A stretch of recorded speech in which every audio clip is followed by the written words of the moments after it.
हमारी फिल्म की शुरुआत अमेरिका के न्यूपोर्ट, मेन में साल 1939 में होती है। हम जुड़वा भाइयों रयान और डैन को जंगल में खेलते हुए देखते हैं। अचानक वे अपने पिता डोनाल्ड की कार को आते हुए देखते हैं और उसके पीछे दौड़ते हैं। वे कार में एक बंदूक भी देखते हैं, लेकिन डोनाल्ड का ध्यान रेडियो पर चल रही युद्ध की खबरों पर होता है।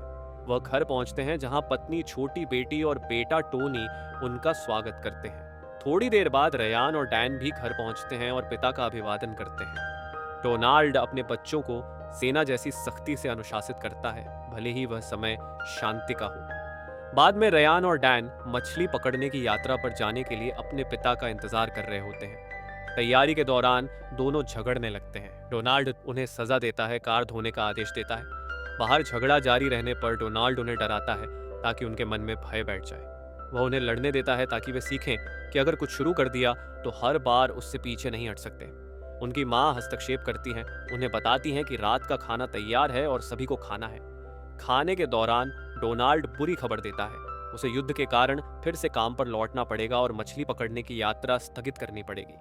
वह समझाता है कि वह माउंट कटाहडिन की यात्रा की योजना बना रहा है, जिसमें उन्हें गाइड हेनरी की मदद मिलेगी। बच्चे निराश होते हैं कि मछली पकड़ने का मौका छिन गया। डैन गुस्से में पूछता है कि जब उन्हें फिर से जाना ही था तो वापस क्यों आए थे।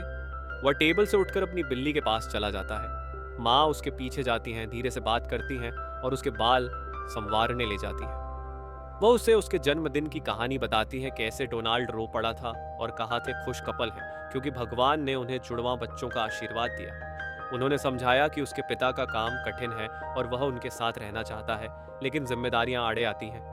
अंत में वह उसे राजी कर लेती हैं कि वह अपने पिता और भाइयों के साथ ट्रिप पर जाएगा और यह यात्रा यादगार होगी। अगले दिन वे सब निकलते हैं और पहाड़ पर हेनरी से मिलते हैं। पास में ही कैंप लगाते हैं।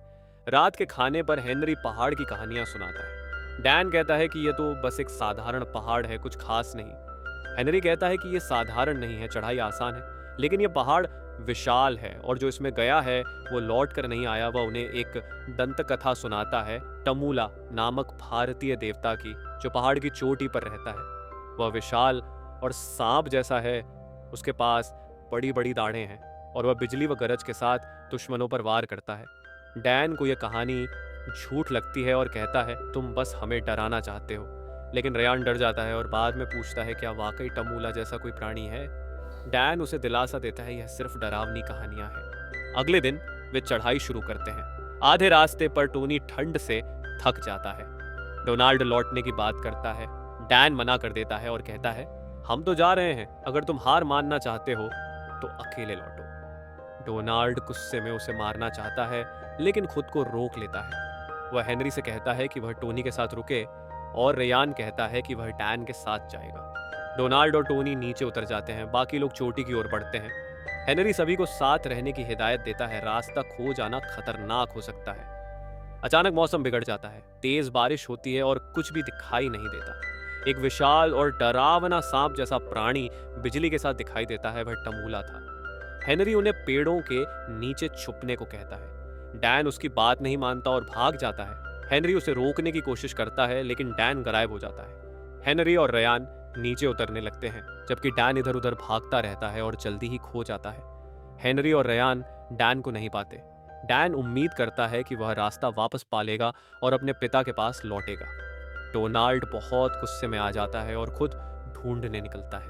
वह हेनरी को सर्च पार्टी और टॉर्च लेने को कहता है। अगले दिन बचाव दल पहुंचता है और एक आखिरी बार आसपास खोजबीन करता है।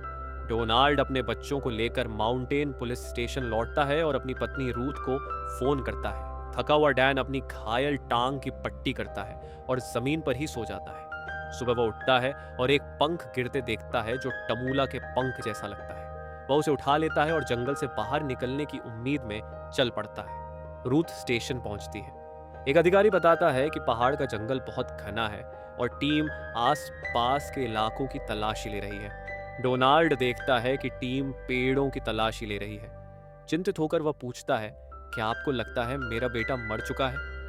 अधिकारी हिचकिचाता है, फिर कहता है कि उन्हें एक शव मिला है, लेकिन वे सभी संभावनाओं की जांच कर रहे हैं। डोनाल्ड हमेशा अपने बच्चों से, खासकर डैन से, कहता था अगर मैं मर जाऊं तो 3 बातें याद रखना। पहला, घबराना मत। दूसरा नियम था, पानी ढूंढो और उसका पीछा करो। तीसरा, थक जाओ तब भी चलते रहो। डैन ने ठीक यही किया, पानी के स्रोतों का पीछा करते हुए इस उम्मीद में कि कोई उसे ढूंढ लेगा, लेकिन थक कर वह दोबारा रुक गया। तीसरे दिन डैन ने भूख मिटाने के लिए जंगल के फल खाए।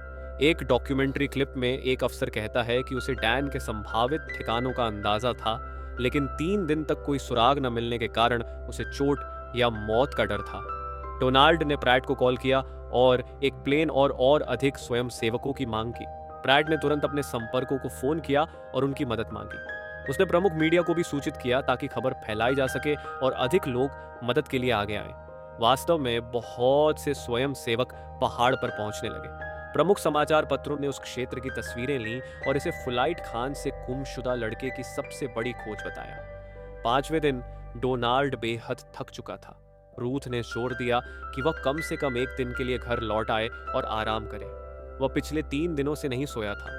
वह घर लौटा उदास और हताश महसूस करते हुए। रूथ खुद दुखी होते हुए भी उसे सकारात्मक बने रहने और खोज जारी रखने के लिए प्रेरित करती रही। इसी बीच डैन अब भी पानी की दिशा में बढ़ रहा था जब उसने एक टूटा हुआ लकड़ी का दरवाजा देखा। अंदर उसे पुराने औजार और एक डिब्बा मिला जिसमें एक छोटा तेल का लैंप, खाली कैपर कैन, चश्मा और एक कांटा था। उसने कांटा ले लिया, यह सोचकर कि वह उससे नदी से मछली पकड़ सकेगा। दुर्भाग्य से वह सफल नहीं हुआ। निराश होकर उसने भाला बनाने की कोशिश की, लेकिन वह भी बेकार रहा। लेकिन उसने हार नहीं मानी। उसने अपनी शर्ट उतारी और दर्जनों बार कोशिश की, जब तक कि उसने आखिरकार एक मछली पकड़ नहीं ली। उसने जल्दी से मछली पकड़ी और गुफा में वापस आ गया, जहां उसने उसे पकाने के लिए आग जलाने की कोशिश की, लेकिन वह आग नहीं जला सका। तो उसने मछली को कच्चा ही खाने का फैसला किया। वह कांटे से उसे काटने की कोशिश करने लगा। जैसे ही वह खाने लगा, उसे अपने पुराने जीवन की यादें आने लगी, अपने परिवार के साथ किए गए भोजन की। उसने आशा की कि वे जल्द उसे ढूंढ लेंगे। 6ठे दिन उसके पिता थककर झपकी लेने लगे। उन्हें पता चला कि सेना स्वयंसेवकों की मदद के लिए सैनिक भेज रही है। यह कहानी अखबारों की सुर्खियों में छा चुकी थी और सब जानना चाहते थे कि लड़का कहाँ गया। इसी बीच रूथ ने स्वयंसेवकों के लिए खाना बनाने में मदद की ताकि वे लंबे खोज अभियानों के बाद कुछ खा सके। वह अब भी आशावान थी कि वे डैन को जरूर ढूंढ निकालेंगे। 7वें दिन सेना को 2 बड़े पत्थरों के बीच कुछ संदेह हुआ। उन्हें लगा डैन कहीं वहां गिरा हो सकता है। जब उन्होंने अंदर जाने की कोशिश की, रास्ता बहुत संकरा था। रायन जो छोटा था अंदर घुस गया। अंदर कुछ नहीं मिला सिवाय एक छोटे भेड़िए के। हालांकि डैन वहां नहीं था, लेकिन इस प्रयास से सभी में नई उम्मीद जगी। इसी दौरान एक विमान इलाके के ऊपर उड़ रहा था। डैन गहरी नींद में था। वह अचानक जागा और विमान को देखा, लेकिन विमान उसे देखे बिना ही निकल गया। उसने उसे रोकने की बहुत कोशिश की, लेकिन सब व्यर्थ रहा। डोनाल्ड ने नक्शे देखे और कहा कि वे रास्ता भटक गए हैं। डैन बेहोश हो गया और उसने एक भारतीय देवता की कल्पना की। डोनाल्ड पागलपन की हालत में जंगल में अपने बेटे की तलाश करता रहा। वह गिर पड़ा, एक पेड़ से टकराया, उसकी आंख में चोट लगी और उसे अस्पताल ले जाना पड़ा। 7वें दिन रूथ अस्पताल में डोनाल्ड के पास बैठी थी, उससे बात करने की कोशिश कर रही थी। उसने स्वीकार किया कि जब उसे बताया गया कि एक बच्चा लापता है तो उसने आशा की थी कि वह डैन ही हो, क्योंकि उसे पता था कि वही अकेला इतना मजबूत था कि बच पाए। अगर टॉमी या रायन होते तो वे शायद नहीं बच पाते। 1 हफ्ते बाद डैन की ताकत खत्म होने लगी थी। वह मुश्किल से चल पा रहा था। उसकी मतिभ्रम की स्थिति और भी बढ़ गई थी। उसने जंगल में एक बिस्तर देखा और सपना देखा कि वह अपने भाइयों, माँ और पिता के साथ वहां लेटा है। जागते ही उसे अपने पिता के शब्द याद आए, कभी हार मत मानना। लेकिन बहुत कमजोर होने के कारण वह बैठ गया और रोने लगा। उसने कहा कि उसके माता पिता और भाई उसे जरूर ढूंढ रहे होंगे। थका हुआ वह गिर पड़ा, लेकिन फिर नदी के पास एक आवाज सुनाई दी। जैसे ही वह वहां गया, उसने एक औरत को कपड़े धोते देखा। उसे यकीन नहीं हुआ कि यह सच है या सपना। उसने पूरी ताकत से उस औरत से प्रार्थना की कि वह उसकी मदद करे। कहा जाता है कि वह औरत उन स्वयं सेवकों में से एक थी जो डैन की तलाश में शामिल थी। समाचार अस्पताल पहुंचा और रूथ ने डोनाल्ड को बताया कि वे उसे ढूंढ चुके हैं। अधिकारी आश्चर्यचकित था कि एक बच्चा 80 मील चला और 1 हफ्ते अकेले जंगल में जीवित रहा। डॉक्यूमेंट्री में दिखाया गया कि रूथ को पूरा विश्वास था कि डैन लौटेगा। उसने कभी हार नहीं मानी। रूथ तुरंत नाव में बैठी और डैन से मिलने गई। उसने उसे कसकर गले लगाया, जैसे डर हो कि वह उसे फिर से खो देगी। जब उसे अस्पताल लाया गया तो मेडिकल स्टाफ ने कहा कि वह वहां जितने दिन चाहे रह सकता है। अखबारों ने उसकी कहानी छापी और उसका वीडियो बनाया। वह जब अपने पिता से मिलने अस्पताल गया तो घबराया हुआ था अपने पिछले आरोपों और व्यवहार की वजह से। लेकिन उसके पिता ने उसे गले लगाते हुए कहा, जो मायने रखता है वो ये है कि तुम सही सलामत वापस आ गए। आखिर में डैन खुद बताता है कि कई बार वह हार मानना चाहता था, लेकिन उसका जीवित रहने का स्वाभाविक जज्बा उसे आगे बढ़ाता रहा। उसने कहा, जब इंसान जीवन मरण की स्थिति में होता है तभी वह अपनी असली ताकत और बुद्धि को पहचानता है।